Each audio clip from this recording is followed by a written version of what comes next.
it's absolutely imperative that those of you, especially those of you new to embracing Arctic issues and the Arctic as a region, the circumpolar Arctic as a region, know some pivotal points in terms of the history. I'm not going to reach back thousands of years, but I think it is important to at least acknowledge that 2013 is the 40th anniversary of the first Arctic Peoples Conference held in Copenhagen, Denmark, hosted by the International Work Group on Indigenous Affairs.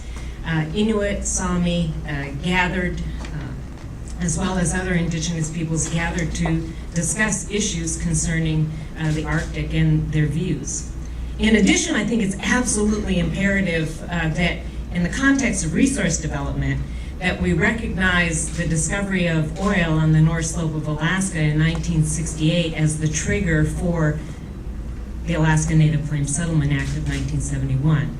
So when we look back at the past chapters concerning resource development, I think we have to acknowledge that. There are some highly problematic provisions contained in that piece of legislation.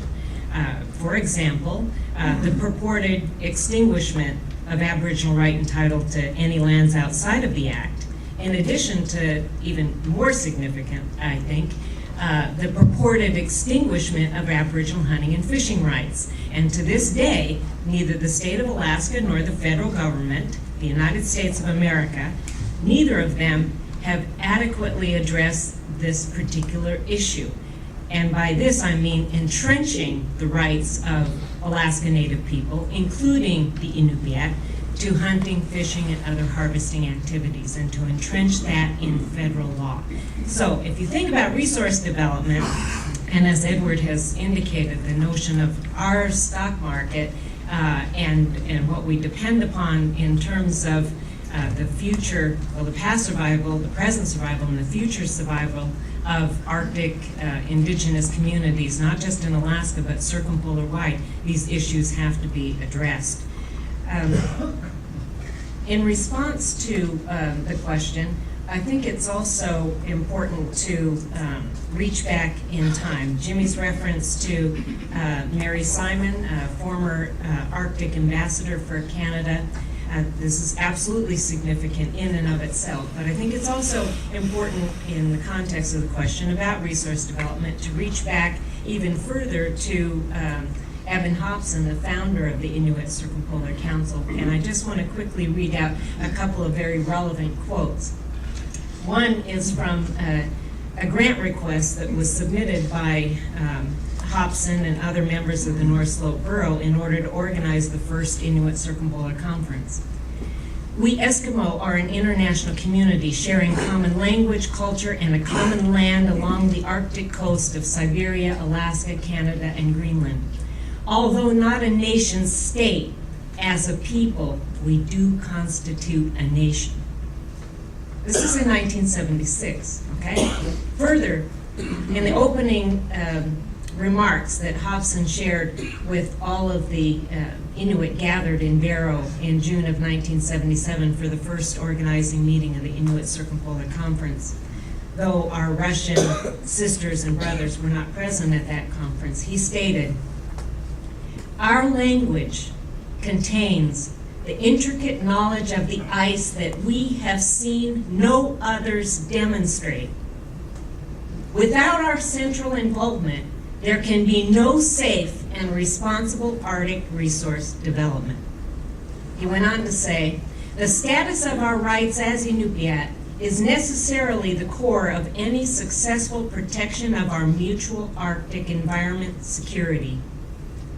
It is important that our governments, all of them, agree about the status of these rights if they are to be uniformly respected." Again, this is all the way back to 1977. So I would submit, in the context of resource development issues and the need for not only the United States, but every Arctic Rim country to turn their eyes toward the status and the rights of indigenous peoples within the circumpolar region, that these words be recognized, that these words be embraced. And to some extent, through the Arctic Council, as an important pathway to ensure direct Indigenous involvement. With regard to resource development, I think that more will have to be done, especially within, as President Grimson indicated last night in his comments at dinner, that the Arctic Council is an inspirational model. But here again, I think that more will have to be done to be responsive to at least the desire of individual elder statesmen like Eben Hobson. I think that at this point in time, with regard to resource development, the reference that you made, and I know that the specific question concerning the UN Declaration of the Rights of Indigenous Peoples, that fortunately in this comprehensive international Indigenous human rights instrument, that